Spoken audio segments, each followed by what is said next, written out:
ತೇಜಸ್ವಿ ಸೂರ್ಯ, ಸೌಮ್ಯ ರಾಮಲಿಂಗಾರೆಡ್ಡಿ. ಸೌಮ್ಯ ರೆಡ್ಡಿ ಅವರಿಗೆ ನಾವು ತೇಜಸ್ವಿ ಸೂರ್ಯ ಅವರಿಗೆ ಸಪೋರ್ಟ್ ಮಾಡ್ತೀವಿ. ಸೌಮ್ಯ ರೆಡ್ಡಿ ಗೆದ್ರೆ ಬೆಟರ್. ಬಿಜೆಪಿ ಭದ್ರಕೋಟೆಯನ್ನ ಈ ಬಾರಿ ಕೂಡ ಕಾಂಗ್ರೆಸ್ ಛಿದ್ರ ಮಾಡೋದಕ್ಕೆ ಆಗಲ್ವಾ? ನಾವು ನೋಡಿದ ಪ್ರಕಾರ ಒಂದು 70% ಎಲ್ಲ ಕಾಂಗ್ರೆಸ್ ಇದ್ದಾರೆ. ಸ್ವಲ್ಪ ಕಷ್ಟ ಇದೆ ಮೇಡಮ್. ಸೌಮ್ಯ ರೆಡ್ಡಿ ಮೇಲೆಲ್ಲ ಅವ್ರು ಫೈಟಿಂಗ್ ಮಾಡ್ತಾರದು. ರಾಮಲಿಂಗಾರೆಡ್ಡಿ ಅವ್ರ ಮೇಲೆ ಫೈಟ್ ಮಾಡ್ದಂಗೆ ಲೆಕ್ಕ ಅದು. ನರೇಂದ್ರ ಮೋದಿ ಅವ್ರ ಬಗ್ಗೆ ನಾವು ಎಲ್ಲೂ ಡಿಗ್ರೇಡ್ ಆಗಿಲ್ಲ, ಎಲ್ಲಾದ್ರೂ ಡೆವಲಪ್ಮೆಂಟ್ ಅಲ್ಲೇ ಇದೀವಿ. ಸೊ ಡೆವಲಪ್ಮೆಂಟ್ ಆಗಬೇಕು ಅಂದರೆ ಮೋದಿಜಿ ಇರಲೇಬೇಕು. ಇಂಡಿಯಾನ ರೆಕಗ್ನೈಸ್ ಮಾಡ್ತಿದ್ದಾರೆ ಅಂದರೆ ಇವಾಗ only because of Modi. Rahul Gandhi ಮುಂದಕ್ಕೆ ಅವರೇ ಭವಿಷ್ಯದ ಪ್ರಧಾನಿ. ಮೇಡಮ್ ಸ್ವಲ್ಪ ದೊಡ್ಡವ್ರ ಬಗ್ಗೆ ಮಾತಾಡೋಣ. ಜನರಿಗೆ ಇದು ಮಾಮೂಲಿ ಫ್ರೀ ಅದು ಇದು ಸಿಗ್ಬೋದು, ಅದು ಬಿಟ್ರೆ ದೇಶ ಏಳಿಗೆ ಆಗೋದು ಅನ್ನೋದು ತುಂಬಾ ಕಷ್ಟ ಇದೆ. ಈ ಬಾರಿ ಲೆಕ್ಕಾಚಾರ ಏನಾದ್ರೂ ಚೇಂಜ್ ಆಗತ್ತಾ? ತೇಜಸ್ವಿ ಸೂರ್ಯ ಆಬ್ವಿಯಸ್ಲಿ ಬಿಜೆಪಿ 100% ಕಾಂಗ್ರೆಸ್ ಬರುತ್ತೆ ಬಿಡಿ ನಂತರ.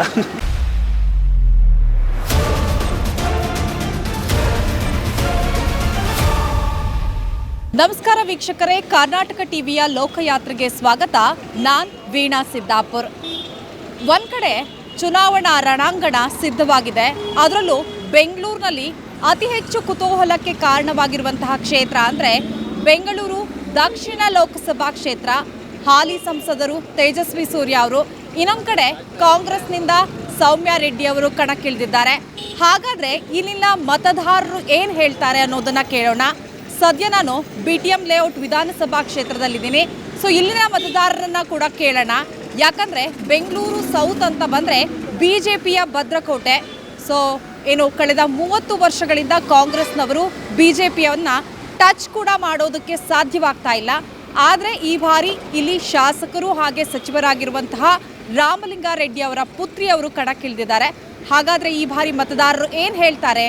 BJP ಅಭ್ಯರ್ಥಿಗೆ ಜೈ ಅಂತಾರಾ, ಕಾಂಗ್ರೆಸ್ ಅಭ್ಯರ್ಥಿಯ ಕೈ ಹಿಡಿತಾರ? ಕೇಳೋಣ ಬನ್ನಿ. ಸರ್, ತಮ್ಮ ಹೆಸರು? ನಾಗರಾಜ್ ಅಂತ. ಓಕೆ. ತೇಜಸ್ವಿ ಸೂರ್ಯ, ಸೌಮ್ಯ ರಾಮಲಿಂಗಾರೆಡ್ಡಿ ಯಾರು ಗೆಲ್ತಾರೆ ಸರ್? ಯಾರು ಗೆಲ್ತಾರೆ ಅಂತಂದರೆ ನಮ್ಮದು ಸೌಮ್ಯ ರೆಡ್ಡಿ ಅವ್ರಿಗೆ. ಓಕೆ. ಸೌಮ್ಯ ರೆಡ್ಡಿ ಅವ್ರು ಗೆಲ್ತಾರೆ ಅನ್ಸುತ್ತಾ, ಹೇಗೆ? ಯಾಕಂದರೆ ಬೆಂಗಳೂರು ಸೌತ್ ಅಂತ ಬಂದರೆ BJP ಭದ್ರಕೋಟೆ ಇದು. ಸೊ ಈ ಬಾರಿ ಸೌಮ್ಯ ರೆಡ್ಡಿ ಅವ್ರು ನಿಂತಿರೋದ್ರಿಂದ ಗೆಲ್ತಾರಾ, ಹೇಗೆ ಸರ್? ಅಲ್ಲ, ಇವಾಗ ಒಂದು ಫಸ್ಟ್ ಟರ್ಮ್ ನಾವು ಅವಕಾಶ ಕೊಟ್ಟಿದ್ದೀವಿ ಯಾರಿಗೆ, ತೇಜಸ್ವಿ ಸೂರ್ಯ ಅವ್ರಿಗೆ. ಅವ್ರದ್ದು ಏನು ಅಷ್ಟೊಂದು ಡೆವಲಪ್ಮೆಂಟ್ ಕಾಣಿಸಿಲ್ಲ. ಹಾಗಾಗಿ ಈ ಸಲ ಚೇಂಜ್ ಮಾಡೋಣ ಅಂತ ಸೌಮ್ಯ ರೆಡ್ಡಿ ಅವ್ರಿಗೆ ಸೆಲೆಕ್ಷನ್ ಮಾಡೋಣ. ಓಕೆ. ಈಗ BTM ಲೇಔಟಲ್ಲೆಲ್ಲ ಜನ ಯಾರು ಪರವಾಗಿದ್ದಾರೆ? ಕಾಂಗ್ರೆಸ್ ಪರವಾಗಿದ್ದಾರೋ, BJP ಪರವಾಗಿದ್ದಾರೋ, ಹೇಗೆ ಸರ್? ಅದು ಹೇಳೋಕ್ಕಾಗಲ್ಲ. ಇಲ್ಲಿ BTM ಲೇಔಟ್ ಇಲ್ಲ ಸಂಸದರಂತೂ ರಾಮಲಿಂಗಾರೆಡ್ಡಿ ಸಾಹೇಬರು ಒಳ್ಳೆ ಕೆಲಸ ಮಾಡಿದ್ದಾರೆ. ಅವರು ಒಳ್ಳೆ ವ್ಯಕ್ತಿತ್ವ, ಎಲ್ಲ ಕಷ್ಟಕ್ಕೆಲ್ಲ ಸ್ಪಂದಿಸ್ತಾರೆ, ಯಾರದೇ ಕಷ್ಟಕ್ಕಾಗಲಿ. ಹಂಗಾಗಿ BTM ವಿಧಾನಸಭಾದಲ್ಲಿ ಎಲ್ಲ ಅವ್ರದ್ದೇ. ಓಕೆ. ಸೊ ಹಂಗಾಗಿ ಅವರೇ BTM ವಿಧಾನಸಭಾದಲ್ಲಿ ಅವರೇ ಬರ್ಬೋದು ಅನಿಸುತ್ತೆ. ಓಕೆ. ಈಗ ಸೌಮ್ಯ ರೆಡ್ಡಿ ಅವರು ವಿಧಾನಸಭಾ ಚುನಾವಣೆಯಲ್ಲಿ ಅಲ್ಪ ಮತಗಳಿಂದ ಸೋತಿದ್ರು. ಸೊ ಹಾಗಾಗಿ ಮತ್ತೊಮ್ಮೆ ಅದೃಷ್ಟ ಪರೀಕ್ಷೆಗೆ ಇಳಿದಿದ್ದಾರೆ. ಸೊ ಏನಾಗ್ಬೋದು? ಮೋಸ್ಟ್ಲಿ ಅದೇ ಇವಾಗ ಅವ್ರಿಗೆ ಪ್ಲಸ್ ಆಗ್ಬೋದು ಅನ್ಸುತ್ತೆ. ಯಾಕಂದರೆ ಅಲ್ಪ ಮತಗಳಿಂದ ಸೋತಿದ್ದಾರಲ್ಲ, ವಿನ್ ಆಗಿದ್ರು ಮತ್ತು ಮರು ಎಣಿಕೆಯಲ್ಲಿ ಅವರು ಸೋತೋಗಿದ್ದಾರೆ. ಸೊ ಹಂಗಾಗಿ ಜನ ಈ ಸಲ ಕೈ ಹಿಡಿಬೋದು ಅನ್ಸುತ್ತೆ ಅವ್ರಿಗೆ. ಓಕೆ. ಪೈಪೋಟಿ ಇಬ್ಬರ ಮಧ್ಯ ಇರುತ್ತೆ ಅನ್ಸುತ್ತಾ, ಹೇಗೆ ಸರ್? ಯಾಕಂದರೆ ಬೆಂಗಳೂರು ಸೌತ್ ಅಂದರೆ ಎಲ್ಲರೂ BJP ಅಂತ ಹೇಳ್ತಾರೆ. ಸೊ ಹಾಗಾಗಿ ಪೈಪೋಟಿ ಇರುತ್ತಾ, ಅಥವಾ ಗೆಲುವಿನ ಅಂತರ ಏನಾದರೂ ತುಂಬ ಹೆಚ್ಚು ಕಡಿಮೆ ಇರುತ್ತಾ, ಹೇಗೆ? ಇದೆ, ತುಂಬ ಟಫ್ ಇದೆ ಇಬ್ಬರಿಗೂ. ಯಾಕಂದರೆ ಇಲ್ಲಿ ತೇಜಸ್ವಿ ಸೂರ್ಯ ಅಂತಲ್ಲ, ಇಲ್ಲಿ ಮೇಯ್ನ್ ಏನಂತಂದರೆ ನರೇಂದ್ರ ಮೋದಿ ಅವರು ಅಂತಾರೆ. ಸೊ ಹಂಗಾಗಿ ಇಲ್ಲಿ ನಮ್ಮ ಲೋಕಲ್ ಲೀಡ್ರು ರಾಮಲಿಂಗಾರೆಡ್ಡಿ ಅವ್ರು ನಿಂತಿರೋದ್ರಿಂದ ತುಂಬ ಟಫ್ ಇರ್ತೈತೆ. ಯಾಕಂದರೆ ಸೌಮ್ಯ ರೆಡ್ಡಿ ಅವ್ರು ನಿಂತರೂ ಕೂಡ ಅದರ ಎಫೆಕ್ಟು ರಾಮಲಿಂಗಾರೆಡ್ಡಿ ಅವ್ರದ್ದೇ. ಈಗ ಕಳೆದ 30 ವರ್ಷಗಳಿಂದ ಕೂಡ ಇಲ್ಲಿ BJP MPನೇ ಇರೋದು. ಸೊ ಹಾಗಾಗಿ ಟಚ್ ಮಾಡೋದು ಕಷ್ಟ ಇದೆ. ಸೊ ಈ ಬಾರಿ ಏನಾದರೂ ಉಲ್ಟಾ ಆಗುತ್ತಾ ಲೆಕ್ಕಾಚಾರ? ಅಲ್ಲ, ಅದು ನೋಡಿ ಕ್ಯಾಂಡಿಡೇಟ್ ಮೇಲೆ ಡಿಪೆಂಡ್ ಆಗುತ್ತೆ. ಅದು ಆಪೋಸಿಟ್ ಯಾರು ಕ್ಯಾಂಡಿಡೇಟ್ ನಿಂತಿದೆ ಅದ್ರ ಮೇಲೆ ಡಿಪೆಂಡ್ ಆಗುತ್ತೆ. ಇವಾಗ ಬಂದಿರೋ ಕ್ಯಾಂಡಿಡೇಟು ಸ್ಟ್ರಾಂಗ್ ಕ್ಯಾಂಡಿಡೇಟ್. ರಾಮಲಿಂಗಾರೆಡ್ಡಿ ಅವರಂದ್ರೆ ಅವರ ಸಾಮಾನ್ಯತೆ ಅವರಲ್ಲ. ಅವರು ಜಯನಗರದಲ್ಲಿದ್ದಾಗ ಒಳ್ಳೆ ಕೆಲಸ ಮಾಡಿದ್ದಾರೆ. ಆಮೇಲೆ BTM ಲೇಔಟಿಗೆ ಬಂದಾಗ ಒಳ್ಳೆ ಕೆಲಸ ಮಾಡಿದ್ದಾರೆ. ಅವ್ರಿಗೆ ತುಂಬ ಜನ ಬೆಂಬಲ ಇದೆ. ಸೊ ಹಂಗಾಗಿ ಅವ್ರ ಮೇಲೆ ಅವರು ಸೌಮ್ಯ ರೆಡ್ಡಿ ಮೇಲೆಲ್ಲ ಅವ್ರು ಫೈಟಿಂಗ್ ಮಾಡ್ತಾರದು. ರಾಮಲಿಂಗಾರೆಡ್ಡಿ ಅವ್ರ ಮೇಲೆ ಫೈಟ್ ಮಾಡ್ದಂಗೆ ಲೆಕ್ಕ ಅದು. ಓಕೆ. ಹಾಗಾದರೆ ಸೌಮ್ಯ ರೆಡ್ಡಿ ಅವರಿಗೆ ಯಾವೆಲ್ಲ ಅಂಶಗಳು ಪ್ಲಸ್ ಪಾಯಿಂಟ್ ಆಗುತ್ತೆ? ಒಂದು, ರಾಮಲಿಂಗಾರೆಡ್ಡಿ ಅವರ ಮಗಳು ಅನ್ನೋದು ಕೂಡ ಕಾರಣ ಆಗುತ್ತಾ, ಹೇಗೆ? ಇಲ್ಲ, ಅವ್ರ ತಂದೆಯವರು ತುಂಬ ಅಭಿವೃದ್ಧಿ ಕೆಲಸಗಳು ಮಾಡಿದ್ದಾರೆ. ಹಂಗಾಗಿ ಅವ್ರ ತಂದೆಯವ್ರು ಮಾಡೋದ್ರಿಂದ ಅದು ಅವರು ಕೂಡ ಮೇಡಮ್ ಅವ್ರು ಕೂಡ ಅಷ್ಟೇ ಆ್ಯಕ್ಟಿವ್ ಆಗಿದ್ದಾರೆ. ಅವರು ಅಷ್ಟೇ ಸಪೋರ್ಟಿವ್ ಕೆಲಸ ಮಾಡ್ತಾರೆ, ಯಾರೇ ಹೋದ್ರೂ. ಹಂಗಾಗಿ ಅವರೇ ಬರ್ಬೋದು ಅಂತ ಅನಿಸುತ್ತೆ. ಓಕೆ. ಈಗ BJP ಮತ್ತು JDS ಮೈತ್ರಿಯನ್ನು ಮಾಡ್ಕೊಂಡಿದೆ, ಇದ್ರ ಬಗ್ಗೆ ಏನು ಹೇಳ್ತೀರಾ ಸರ್? ನಾವು ಅದ್ರ ಬಗ್ಗೆ ಏನು ಕಾಮೆಂಟ್ ಇಲ್ಲ ಮೇಡಮ್. ಯಾಕಂತಂದರೆ ಅದು ಪ್ರಜಾಪ್ರಭುತ್ವದಲ್ಲಿ ಯಾರು ಹಂಗೆ ಹೋಗ್ತಾ ಇರ್ತಾರೆ, ಅವ್ರಿಗೆ ಹೆಂಗೆ ಅನುಕೂಲ ನಂಗೆ ಹೋಗ್ತಾ ಇರ್ತಾರೆ. ಓಕೆ. ಈಗ 28 ಲೋಕಸಭಾ ಕ್ಷೇತ್ರದಲ್ಲಿ ಯಾವ್ಯಾವ ಪಕ್ಷ ಎಷ್ಟೆಷ್ಟು ಸೀಟ್ ವಿನ್ ಆಗ್ಬೋದು? ಮೋಸ್ಟ್ಲಿ 50-50 ಅನಿಸುತ್ತೆ. ಕಾಂಗ್ರೆಸ್ 50 ಮತ್ತು BJP 50 alliance. BJP alliance 50, Congress 50. Okay, Narendra Modi ಅವ್ರ ಬಗ್ಗೆ ಏನು ಹೇಳ್ತೀರಾ ಸರ್? ನರೇಂದ್ರ ಮೋದಿ ಅವರು ಒಳ್ಳೆ ವ್ಯಕ್ತಿ, ಅದು ಇಲ್ಲ ಅಂತ ಏನು ಹೇಳೋಲ್ಲ. ಅವರು ಒಳ್ಳೆ ವ್ಯಕ್ತಿ, ಪ್ಲಸ್ ಅವ್ರ ಮುಖ ನೋಡಿಕೊಂಡೇ BJP ಬರ್ತಾ ಇರೋದು. ಓಕೆ, ರಾಹುಲ್ ಗಾಂಧಿ ಅವ್ರ ಬಗ್ಗೆ ಏನು ಹೇಳ್ತೀರಾ? ಅವ್ರು ಕೂಡ ಒಳ್ಳೆ ವ್ಯಕ್ತಿನೇ, ಇಲ್ಲ ಅಂತಲ್ಲ. ಅವರು ಫ್ಯೂಚರ್ ಲೀಡರ್ ಸರ್ನಾ, ಮುಂದೆ ಅವ್ರದ್ದು ಭವಿಷ್ಯ ಅವ್ರದ್ದು ಚೆನ್ನಾಗಿದೆ. ಅವರು ಸ್ವಲ್ಪ ಅವರಲ್ಲಿ ಬದಲಾವಣೆ ಇನ್ನೂ ಬರ್ಬೇಕು, ಯಾಕಂದ್ರೆ ಅವ್ರಿನ್ನ ಯುವಕರಲ್ವಾ, ಅಷ್ಟೊಂದು ಎಕ್ಸ್ಪೀರಿಯೆನ್ಸ್ ಇಲ್ಲ. ಮುಂದಕ್ಕೆ ಅವರೇ ಭವಿಷ್ಯದ ಪ್ರಧಾನಿ. ಸರ್, ತಮ್ಮ ಹೆಸರು? ಸೂರಜ್ ಅಂತ ಮೇಡಮ್. ಓಕೆ, ಈಗ ಆಲ್ರೆಡಿ ಟಿಕೆಟ್ ಅನೌನ್ಸ್ ಆಗಿದೆ. ಯಾರು ಗೆಲ್ತಾರೆ? ಸೌಮ್ಯ ರೆಡ್ಡಿ ಅವರ, ತೇಜಸ್ವಿ ಸೂರ್ಯ ಅವರ? ಮೇಡಮ್, ಬೀಯಿಂಗ್ ಯೂತ್ ನಾವು ತೇಜಸ್ವಿ ಸೂರ್ಯ ಅವರಿಗೆ ಸಪೋರ್ಟ್ ಮಾಡ್ತೀವಿ. ಓಕೆ, ಸೊ ಅವ್ರು ಗೆಲ್ಲಬೇಕು ಅಷ್ಟೇ. ಮತ್ತೆ ಯಾಕೆ ಸರ್ ತೇಜಸ್ವಿ ಸೂರ್ಯ ಅವ್ರು ಗೆಲ್ಲಬೇಕು? ಬಿಕಾಸ್ ಲಾಸ್ಟ್ ಒಂದು 5 ಇಯರ್ಸಿಂದ ಡೆವಲಪ್ಮೆಂಟ್ಸ್ ಎಲ್ಲ ನೋಡಿದ್ದೀವಿ. ಸೊ ಲಾಸ್ಟ್ ಕೋವಿಡಲ್ಲೂ ನೀವು ಅಬ್ಸರ್ವ್ ಮಾಡಿರ್ಬೋದು. ಸೊ ಎಷ್ಟೋ ವಾರ್ಡ್ಸ್ ಇರಲಿಲ್ಲ, ವಾರ್ಡ್ಸ್ ಕ್ರಿಯೇಟ್ ಎಲ್ಲ ಆಯಿತು. ಸೊ ನೆಸೆಸಿಟಿ ನೀಡ್ ಟೈಮಲ್ಲಿ ಅವ್ರು ಆದರು. ಸೊ ಅದೊಂದು ಮೂಮೆಂಟಿಗೆ ನಾವು ಸಪೋರ್ಟ್ ಓಕೆ, ಈಗ ಬೆಂಗಳೂರು ಸೌತ್ ಅಂದರೆ BJPಯ ಭದ್ರಕೋಟೆ. ಹಾಗಾದರೆ ಈ ಬಾರಿ ಕೂಡ ಕಂಟಿನ್ಯೂ ಆಗುತ್ತೆ, BJP ಅಭ್ಯರ್ಥಿನೇ ವಿನ್ ಆಗ್ತಾರಾ? ಡೆಫಿನೆಟ್ಲಿ, ಡೌಟೇ ಇಲ್ಲ. ಓಕೆ, ನರೇಂದ್ರ ಮೋದಿ ಅವ್ರ ಬಗ್ಗೆ ಏನು ಹೇಳ್ತೀರಾ ಸರ್? ಮೇಡಮ್, 10 ವರ್ಷದಿಂದ ನೋಡ್ತಾನೆ ಬಂದಿದ್ದೀವಿ ನಾವು. ಎಲ್ಲೂ ಡಿಗ್ರೇಡ್ ಆಗಿಲ್ಲ, ಎಲ್ಲಾದರೂ ಡೆವಲಪ್ಮೆಂಟಲ್ಲೇ ಇದ್ದೀವಿ. ಸೊ ಡೆಫಿನೆಟ್ಲಿ ಅವ್ರದ್ದೇ ಆಗುತ್ತೆ, ಆಗಬೇಕು. ಆದರೆ ಎಲ್ರಿಗೂ ಒಳ್ಳೇದಾಗುತ್ತೆ. ಓಕೆ, ರಾಹುಲ್ ಗಾಂಧಿ ಅವ್ರ ಬಗ್ಗೆ ಏನು ಹೇಳ್ತೀರಾ? ಮೇಡಮ್, ಸ್ವಲ್ಪ ದೊಡ್ಡವ್ರ ಬಗ್ಗೆ ಮಾತಾಡೋಣ. ಇರಲಿ, ಅವರಿಗೆ ಅಪರ್ಚುನಿಟಿ ಸಿಕ್ಕರೆ ಮಾಡಲಿ, ಇಲ್ಲಾಂದರೆ ಇವ್ರು ಮಾಡ್ತಾ ಇದ್ದಾರಲ್ಲ, ಮಾಡ್ತಾ ಹೋಗಲಿ. ಓಕೆ, ಈಗ ರಾಜ್ಯದಲ್ಲಿ 28 ಲೋಕಸಭಾ ಕ್ಷೇತ್ರ ಇದೆ. ಯಾರ್ಯಾರು ಎಷ್ಟೆಷ್ಟು ವಿನ್ ಆಗ್ಬೋದು ಸರ್? ಐಡಿಯಾ ಇಲ್ಲ madam. So based on the capability candidates ಮೇಲೆ ಹೋಗುತ್ತೆ. ಅವ್ರು ಯಾವ ಥರ ಪರ್ಫಾರ್ಮ್ ಮಾಡಿದ್ದಾರೆ, ಯಾವ ಥರ ಸರ್ವಿಸ್ ಕೊಟ್ಟಿದ್ದಾರೆ ಅನ್ನೋದ್ರ ಮೇಲೆ ಅವ್ರ ಹಿಸ್ಟ್ರಿ ಡಿಪೆಂಡ್ ಆಗುತ್ತೆ. ಸೊ ಅವ್ರ ರಿಸಲ್ಟು ಅದ್ರ ಮೇಲೆ ಡಿಪೆಂಡ್ ಆಗೋದು, ಹೇಳಕ್ಕೆ ಬರೋಲ್ಲ. Okay okay sir, thank you. Sir, ತಮ್ಮ ಹೆಸರು? ಮೇಡಮ್, ವಿಕಾಸ್ ಅಂತ ಮೇಡಮ್. ಓಕೆ, ಈಗ ಆಲ್ರೆಡಿ ಟಿಕೆಟ್ ಅನೌನ್ಸ್ ಆಗಿದೆ. ಯಾರು ಗೆಲ್ತಾರೆ? ತೇಜಸ್ವಿ ಸೂರ್ಯ ಅವರ, ಸೌಮ್ಯ ರೆಡ್ಡಿ ಅವರ? ತೇಜಸ್ವಿ ಸೂರ್ಯನೇ ಮೇಡಮ್. ಯಾಕೆ ಸರ್? ಮೇಡಮ್, ನಿಮ್ಗೆ ಗೊತ್ತಿದ್ದಂಗೆ ಬೆಂಗಳೂರು ಸೌತ್ ಬಂದು ಅಬ್ಸಲ್ಯೂಟ್ಲಿ BJPಗೆ. ಹೌದು. ಸೊ ತೇಜಸ್ವಿ ಸೂರ್ಯಗೆ ಓಟು. ಓಕೆ, ಹಾಗಾದರೆ BJP ಭದ್ರಕೋಟೆಯನ್ನು ಈ ಬಾರಿ ಕೂಡ ಕಾಂಗ್ರೆಸ್ ಛಿದ್ರ ಮಾಡೋದಕ್ಕೆ ಆಗಲ್ವಾ? ಸ್ವಲ್ಪ ಕಷ್ಟ ಇದೆ ಮೇಡಮ್. ಓಕೆ, ಈಗ BTM ಲೇಔಟಲ್ಲಿ ಶಾಸಕರು, ಸಚಿವರು ಆಗಿರೋರು ರಾಮಲಿಂಗಾರೆಡ್ಡಿ ಅವರು ಸಾಕಷ್ಟು ಕೆಲಸಗಳನ್ನ ಮಾಡಿದ್ದಾರೆ. ಅವ್ರ ಬಗ್ಗೆ ಪಾಸಿಟಿವ್ ಮಾತುಗಳು ಕೇಳಿ ಬರ್ತಾ ಇದೆ. ಅದೆಲ್ಲವೂ ಕೂಡ ಅವರ ಮಗಳಿಗೆ ಪ್ಲಸ್ ಪಾಯಿಂಟ್ ಆಗಲ್ವಾ ಹಾಗಾದರೆ? ಮೇಡಮ್, ಪ್ಲಸ್ ಪಾಯಿಂಟ್ ಆಗುತ್ತೆ ಆಗಲ್ಲ ಅನ್ನೋದು ಇದು ಜನರು ಡಿಸೈಡ್ ಮಾಡ್ತಾರೆ. ಒಂದು, ಈಗ ಏನು MP ಎಲೆಕ್ಷನ್ ಆಗ್ತಿದೆ ಅದು ಫ್ಯೂಚರ್ ಅದೇ ಜನರ ಫ್ಯೂಚರ್ ನೋಡ್ಬಿಟ್ಟು ಹಾಕ್ತಾರೆ. ಓಕೆ, ಸೊ ಕಾಂಗ್ರೆಸ್ಗೆ ಹಾಕೋದ್ರಿಂದ ಸ್ವಲ್ಪ ಜನರಿಗೆ ಇದು ಮಾಮೂಲಿ ಫ್ರೀ ಅದು ಸಿಗ್ಬೋದು. ಅದು ಬಿಟ್ಟರೆ ದೇಶ ಏಳಿಗೆ ಆಗೋದು ಅನ್ನೋದು ತುಂಬ ಕಷ್ಟ ಇದೆ ಮೇಡಮ್. ಓಕೆ, ನರೇಂದ್ರ ಮೋದಿ ಅವ್ರ ಬಗ್ಗೆ ಏನು ಹೇಳ್ತೀರಾ ಸರ್? ಮೇಡಮ್, ಒಳ್ಳೇದು ಮಾಡ್ತಾ ಇದ್ದಾರೆ, ಮುಂದಕ್ಕೂ ಒಳ್ಳೇದು ಮಾಡ್ಕೊಂಡು ಹೋಗಲಿ ಅಂತ ಅಷ್ಟೇ ಮೇಡಮ್. ಓಕೆ, ರಾಹುಲ್ ಗಾಂಧಿ ಅವ್ರ ಬಗ್ಗೆ ಏನು ಹೇಳ್ತೀರಾ? ಸದ್ಯಕ್ಕಂತೂ ನಮಗೇನು ಗೊತ್ತಿಲ್ಲ ಮೇಡಮ್, ಅಷ್ಟೊಂದು ಅವ್ರ ಬಗ್ಗೆ ಏನೂ ಗೊತ್ತಿಲ್ಲ. ಓಕೆ ಓಕೆ ಸರ್, ತಮ್ಮ ಹೆಸರು? ಮೇಡಮ್, ನನ್ನ ಹೆಸರು ಕಿರಣ್ ಅಂತ. ಓಕೆ, ಈಗ ಎಲೆಕ್ಷನ್ಸ್ ಬರ್ತಾ ಇದೆ. ಯಾರು ಗೆಲ್ಬಹುದು ಅನ್ಸುತ್ತೆ ಸರ್? ತೇಜಸ್ವಿ ಸೂರ್ಯ ಅಥವಾ ಸೌಮ್ಯ Reddy? Madam, Tejasvi Surya, obviously BJP. Okay, ಯಾಕೆ ಸರ್ BJP ಅಥವಾ ಯೂತ್ BJP ಅದು ಏನು ಡೆವಲಪ್ಮೆಂಟ್ ಮಾಡ್ತಾ ಇದೆ ದೇಶದಲ್ಲಿ, ಸೊ ಎಲ್ಲರೂ ನೋಡ್ತಾ ಇದ್ದೀವಿ. ಓಕೆ, ಒಂದು ಟ್ರಂಪ್ ಕಾರ್ಡ್ ಕಾಂಗ್ರೆಸ್ನವ್ರು ಏನು ಪ್ರೂವ್ ಮಾಡ್ತಾ ಇದ್ದಾರೆ ಅಂತಂದರೆ, ಬರೀ ಫ್ರೀ ಅದು ಇದು ಅಂತೆಲ್ಲ ಹೇಳಿ ಜನಗಳನ್ನ ಮನಸ್ಸು ಹೊಲಿಸ್ಕೊತಾ ಇದ್ದಾರೆ. ಇಟ್ಸ್ ಓಕೆ, ಕೊಡೋದ್ರಲ್ಲಿ ಒಳ್ಳೇದಿದೆ, ಇಲ್ಲ ಅಂತ ಹೇಳೋದಿಲ್ಲ. ಬಟ್ ಈ ಥರ ಫ್ರೀ ಕೊಡ್ತಾನೆ ಹೋದರೆ ಡೆವಲಪ್ಮೆಂಟ್ ಎಲ್ಲಾಗುತ್ತೆ ಮೇಡಮ್. ಓಕೆ, ಸೊ ಡೆವಲಪ್ಮೆಂಟ್ ಬೇಕಂದರೆ ದುಡ್ದು ತಿನ್ನಲಿ ಎಲ್ಲರೂ. ಸೊ ಅದು ಮೇನ್ ಇಂಟೆನ್ಷನ್ ಇರೋದು. ಸೊ ಡೆವಲಪ್ಮೆಂಟ್ ಆಗಬೇಕು ಅಂದರೆ ಮೋದಿಜಿ ಇರಲೇಬೇಕು. ಸೊ ಇಂಡಿಯಾನ ರೆಕಗ್ನೈಸ್ ಮಾಡ್ತಿದ್ದಾರೆ ಅಂದರೆ ಇವಾಗ only because of Modi and his development. Okay, ಅಂದರೆ ಅಭಿವೃದ್ಧಿ ಅಂದರೆ ಮೋದಿ ಅಂತ ಹೇಳ್ತಾ ಇದ್ದೀರಾ?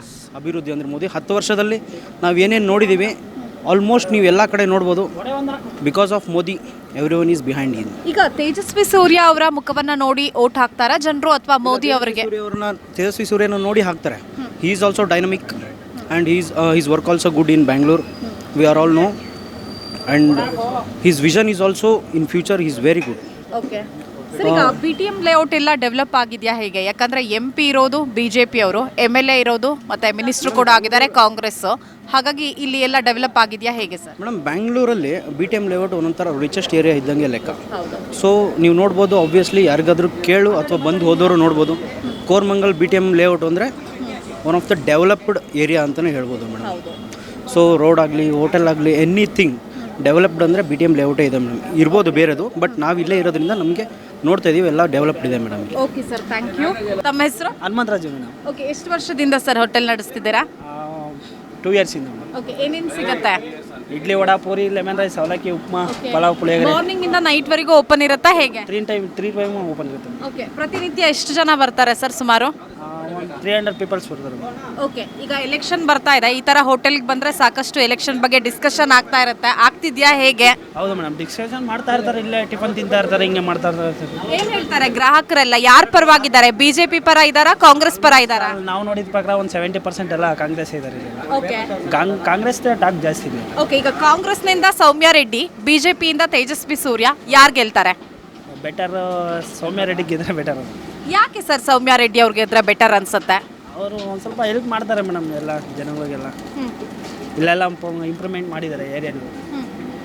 ರಾಮಲಿಂಗಾರೆಡ್ಡಿ ಅವ್ರ ಕೆಲಸಗಳನ್ನ ಮಾಡಿದಾರಾ ಹೇಗೆ? ಹೌದು ಮಾಡಿದ್ದಾರೆ ಮೇಡಮ್, ಅವರು ಮಾಡಿದ್ದಾರೆ. ಬಟ್ ಈಗ ಬೆಂಗಳೂರು ಸೌತ್ ಅಂತ ಬಂದರೆ ಬಿಜೆಪಿ ಭದ್ರಕೋಟೆ ಅಂತಾನೆ ಸಾಕಷ್ಟು ಜನ, ಯಾಕಂದರೆ ನಾವು ಈಗ ಕಳೆದ ಏನು ಲೋಕಸಭಾ ಚುನಾವಣೆ ಇರ್ಬೋದು ಅಥವಾ ಸಾಕಷ್ಟು ವರ್ಷಗಳ ಚುನಾವಣೆಯನ್ನು ನೋಡಿದಾಗ ಬಿಜೆಪಿ ಭದ್ರಕೋಟೆ ಅನ್ನೋದು ಗೊತ್ತಾಗ್ತಾ ಹೋಗುತ್ತೆ.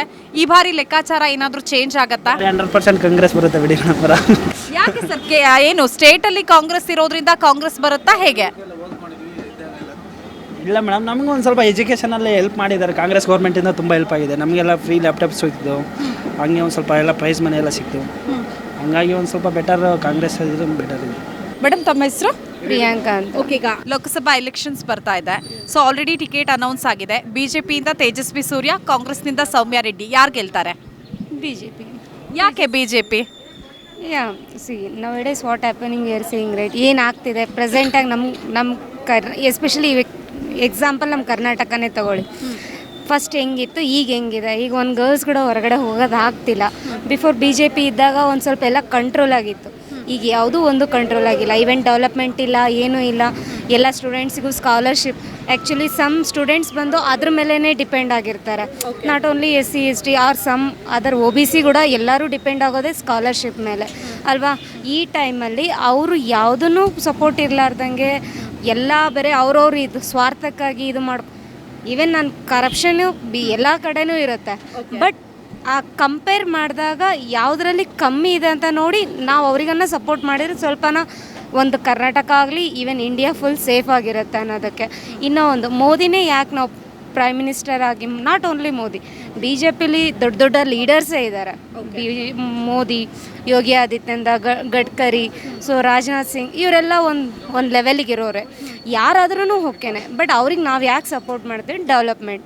ಈಗ ಒಂದು ನಮ್ಮ ಇಂಡಿಯಾನ ಯಾರೇ ಒಬ್ರು ಗುರುತಿಸ್ತಿದ್ದಾರೆ ಅಂದರೆ because of BJP and Narendra Modi. Okay, Narendra Modi ಅವ್ರ ಬಗ್ಗೆ ಏನು ಹೇಳ್ತೀರಾ? ವಯಸ್ಸಾದ್ರೂ young and energetic guy. Okay, Rahul Gandhi ಅವ್ರ ಬಗ್ಗೆ ಏನು ಹೇಳ್ತೀರಾ? ಹಂಗೆಲ್ಲ ಇನ್ನೊಬ್ರ ಬಗ್ಗೆ ಹೇಳೋಕ್ಕಾಗಲ್ಲ, ಬಟ್ ನಾವು ಅವ್ರನ್ನ ಯಾರ ಜೊತೆಗೂ ಕಂಪೇರ್ ಮಾಡೋಂಗಿಲ್ಲ. ಮೋದಿನೇ. BJPಯಲ್ಲಿ ಎಲ್ಲ ಲೀಡರ್ಸು ಅದೇ ಥರನೇ ಸೆಂಟ್ರಲ್. ನಾನು ಹೇಳಲ್ಲ ಈ ಸ್ಟೇಟಿಂದ ನಾನು ಯಾವತ್ತೂ ಇದು ಮಾಡಲ್ಲ, ಬಟ್ ಸೆಂಟ್ರಲಲ್ಲಿ ಬಂದು ಸ್ಟ್ರಾಂಗ್ ಟೀಮೇ ಇದೆ. ಓಕೆ, ಡೆವಲಪ್ಮೆಂಟ್ ಆಗುತ್ತೆ, ಮುಂದೆನೂ ಈಗೋ ಆಗಿದೆ, ಮುಂದೆನೂ ಆಗುತ್ತೆ. Okay ma'am, thank you. ಯೂಟ್ಯೂಬ್ನಲ್ಲಿ ಕರ್ನಾಟಕ ಟಿವಿ ಅಂತ ಸರ್ಚ್ ಮಾಡಿ, ನಂತರ ನಮ್ಮ ಕರ್ನಾಟಕ ಟಿವಿ ಸಬ್ಸ್ಕ್ರೈಬ್ ಮಾಡಿ. ಸಬ್ಸ್ಕ್ರೈಬ್ ಆದಮೇಲೆ ನಿಮಗೆ ಹೋಮ್ ಪೇಜ್ ಬಂದರೆ ಕಮ್ಯುನಿಟಿ ಅನ್ನೋ ಆಪ್ಷನ್ ಸಿಗುತ್ತೆ. ಈ ಕಮ್ಯುನಿಟಿ ಆಪ್ಷನ್ ಕ್ಲಿಕ್ ಮಾಡಿದ್ರೆ ನಿಮ್ಮ ಕೆಳಗಡೆ 28 ಲೋಕಸಭಾ ಕ್ಷೇತ್ರಗಳ ಒಂದು ಪೋಲ್ ಕ್ರಿಯೇಟ್ ಮಾಡಲಾಗಿದೆ. ನೀವು ಹೋಗಿ 28 ಕ್ಷೇತ್ರಗಳಲ್ಲಿ ಯಾರು ಗೆಲ್ತಾರೆ, ಯಾರು ಗೆಲ್ಲಬೇಕು, ನಿಮ್ಮ ಸಪೋರ್ಟ್ ಯಾರಿಗೆ ಅಂತ ಅಲ್ಲಿ ನೀವು ಕ್ಲಿಕ್ ಮಾಡ್ಬೋದು, ಅಂದರೆ ವೋಟ್ ಮಾಡ್ಬೋದು.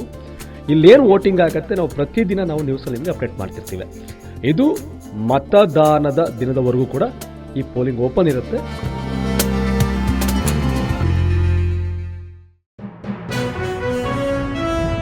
ಜನ ಪ್ರತಿದಿನ ಟೈಮ್ ಸರಿಯಾಗಿ ಊಟ ಮಾಡ್ತಾರೋ ಬಿಡ್ತಾರೋ, ಆದರೆ ಪೊಲಿಟಿಕಲ್ ಟ್ರೆಂಡ್ ಏನಿದೆ ಅಂತ ಪ್ರತಿದಿನ ಪ್ರತಿ ಕ್ಷಣ ಕಾಯ್ತಿರ್ತಾರೆ. ಕರ್ನಾಟಕದ ಅಖಾಡದಲ್ಲಿ ಯಾವ ಅಭ್ಯರ್ಥಿ ಅಬ್ಬರಿಸಿದ್ರು ಮತ್ಯಾವ ಅಭ್ಯರ್ಥಿ ತತ್ತರಿಸಿದ್ರು ಅಂತ ನೋಡೋಕೆ ಕಾತರದಿಂದ ಕಾಯ್ತಿರ್ತಾರೆ. 28 ಕ್ಷೇತ್ರಗಳ ಪ್ರತಿದಿನದ ಪಬ್ಲಿಕ್ ಪಲ್ಸ್ ಏನು, ಪ್ರಚಾರದಲ್ಲಿ ಯಾರ ಮುಂದೆ ಯಾರ ಹಿಂದೆ ಎಲ್ಲ ಮಾಹಿತಿಯನ್ನು ನಾವು ಕೊಡ್ತೇವೆ. ಕರ್ನಾಟಕ ಕುರುಕ್ಷೇತ್ರ 28 ಕ್ಷೇತ್ರಗಳ ಡೈಲಿ ನ್ಯೂಸ್ ಪ್ರತಿದಿನ ರಾತ್ರಿ 8 ಗಂಟೆಗೆ.